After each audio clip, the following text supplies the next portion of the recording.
que você falaria para jovens que estão agora entrando nas universidades? Como é que eles podem entrar fazendo essas leituras?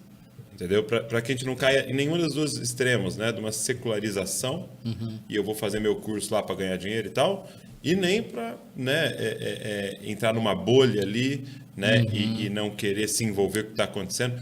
Como é que você tem aconselhado e olhado para isso? Assim, esses jovens que vão agora se inserir nesse meio acadêmico e querem de verdade viver essa vida cristã.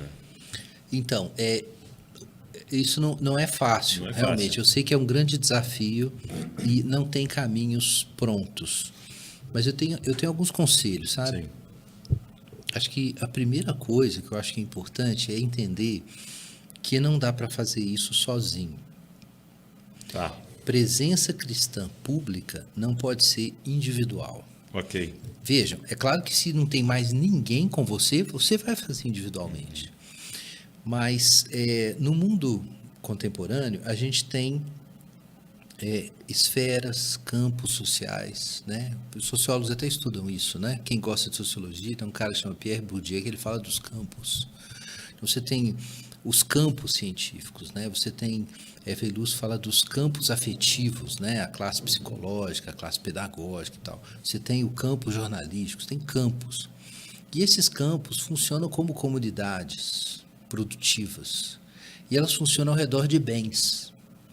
Então, o bem pode ser a informação de qualidade, pode ser o conhecimento científico, pode ser a inteligência emocional, a saúde mental, pode ser o dinheiro mesmo, pode ser a arte. Então, veja bem, primeiro, se você não ama os bens que são cultivados, não valoriza aquelas coisas, você pode, sem perceber, se tornar um predador. Alguém que só explora, ao invés de cultivar aquilo que é um bem de todos. E tem gente que entra assim, como predador. Por exemplo, tem gente que tem muito dinheiro e que ele investe no campo artístico, não é pensando em como promover a arte, mas em como ele pode dar um jeito de extrair o máximo de grana dali, e aí ele às vezes tem uma atitude que é predatória. Ele cria uma monocultura, igual tem monocultura na agricultura, então ele cria uma monocultura cultural, mata tudo que tem ao redor para fazer dinheiro. Isso aqui funcionou, né? Vamos fazer só isso aqui então. Isso aí, e aí, então tem gente que entra assim. Então, em primeiro lugar, você vai numa área profissional, tem que cultivar e guardar. Melhor é dar do que receber. Então, você tem que pensar no bem, no cultivo, no amor. O que tem para ser amado aqui? Isso é a primeira coisa. Mas a segunda coisa, eu falei que era a primeira, mas é a segunda. Tem que ser feito coletivamente. Okay. Então tem que achar outros cristãos e falar assim, gente, como é que nós podemos juntos servir nesse campo aqui? Okay. A gente precisa falar de Jesus? Precisa, mas a gente precisa servir primeiro. Porque no serviço a gente ganha autoridade para falar, especialmente numa sociedade pós-cristã. Então eu acho que a gente tem que achar alguma coisa para cultivar e guardar, para amar. Tá. E aí a gente tem que se fazer coletivamente, a igreja orgânica. Não é a igreja local ali, institucional, é a igreja orgânica. Cadê os outros crentes aqui? Gente, nós temos que cuidar disso aqui. O ajuntamento dos santos ali. Como que a gente vai cuidar? Porque aí a gente está pensando em quê? Em que a gente tem que dar uma demonstração dentro do campo. E aí, sim, na hora da gente fazer isso, nós vamos entrar em conflito com valores que muitas vezes não são contrários a Jesus. Aí entra o princípio da antítese. Tá. Que é o quê? O próprio Deus falou, porém inimizade entre a tua semente e a sua semente. Deus introduziu a inimizade entre as duas sementes. E realmente existe, o império das trevas está atuando em todas as áreas. E aí você vai descobrir que tem ideias, práticas sociais, valores contrários a Deus. E aí você vai ter que se opor a eles. E você vai ter que construir a sua resposta ali. Talvez você tenha que aplicar categorias. Criação, queda e redenção. Aí você vai fazer uma análise de cosmovisão para descobrir o que está errado e tal. Mas muitos cristãos hoje, aí é a minha advertência, eles estão mais ocupados em fazer análise de cosmovisão para descobrir o que está errado do que primeiro amar e se juntar com outros para servir, entendeu? É porque eu pensei nisso, você falando assim, vou fazer a antítese, mas agora ela é totalmente diferente, porque ela veio primeiro com amor por aquilo, pelo aquele cultivo, por um servir, por comunhão. Exato. E aí vem uma antítese. Não é uma antítese seca, né? Não é uma antítese. O Jesus veio trazer redenção. Aí você pode pensar assim, a redenção de Jesus, ele veio confrontar Satanás. Correto. Mas ele veio fazer isso porque ele criou esse mundo primeiro.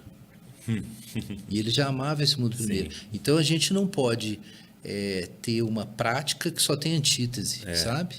Então, assim, esse é o grande perigo que eu vejo, embora eu sou totalmente a favor de trabalhar com cosmovisão cristã, sabe? Com você ter uma filosofia cristã para analisar as coisas, mas tem que ter um contexto para isso. Isso seria o equivalente do que o Schaeffer fez, entendeu? Ok, nós temos que combater as distorções modernas do cristianismo, temos, mas se a gente não demonstra primeiro e não pratica hospitalidade, isso é vazio.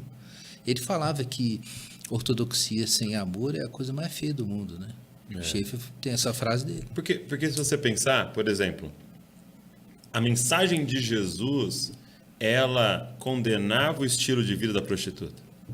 E a mensagem do fariseu condenava o estilo de vida da prostituta. Exatamente. E por que uma gerou transformação e outra gera repulsa, né? Entendeu? Porque vem acompanhado, né, de amor, de servir, Exatamente. de comunhão, de toque. Exatamente. Lá no nosso projetinho, lá Cristãos da Ciência, que foi uma área assim, que a gente sentiu que faltava alguma ação pública cristã, a gente está lentamente construindo alguma coisa. Isso sempre foi uma ênfase. Eu me preocupo com esse discurso assim, cristianismo é ciência. O que é? Como combater Darwin. E acabou. Como combater a evolução, não é mais nada. Entendi. Não. Ou até como a gente viu mais recentemente, né, zoeira com a ciência por causa das medidas de proteção ao Covid, por causa da vacina. E quando você fala em ciência, é sempre como denunciar. Como denunciar.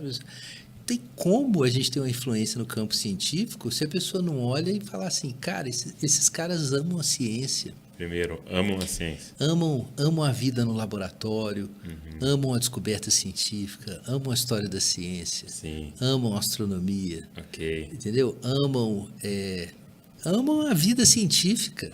Se o sujeito não ama a vida científica, como é que você tem a pretensão de dizer qualquer coisa que o cientista venha ouvir se você despreza a atividade dele e está sempre pregando contra?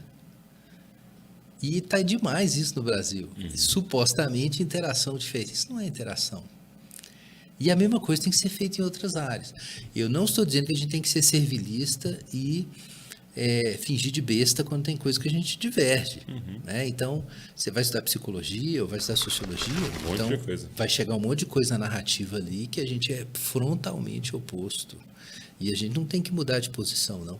Mas e a atividade em si, ok? Você tem que cultivar a terra, então, guardar o jardim, você tem que gostar da jardinagem. Né? Então, isso é a minha recomendação. E tem tantas áreas que a gente precisa entrar. Uma área que eu falei com a minha filha outro dia, moda, né? Moda. Tá aí uma área. Eu conheci um moço que, o Bob Covolo, ele publicou um livro há alguns anos, deve ter 4 ou 3 anos. Fashion Theology, uma teologia da moda. Teologia da moda. Porque quem fez o primeiro modelito foi muito Deus, bem. né? Pois é. Assinado, imagina quanto valia aquela peça. Eu sei que tem muitas áreas ainda em que a gente pode ir lá fazer demonstrações. E alguém tem que amar aquilo, juntar com outros, servi-los e aí entender a antítese. Isso Muito aí, bom. esse é o caminho. Gostei.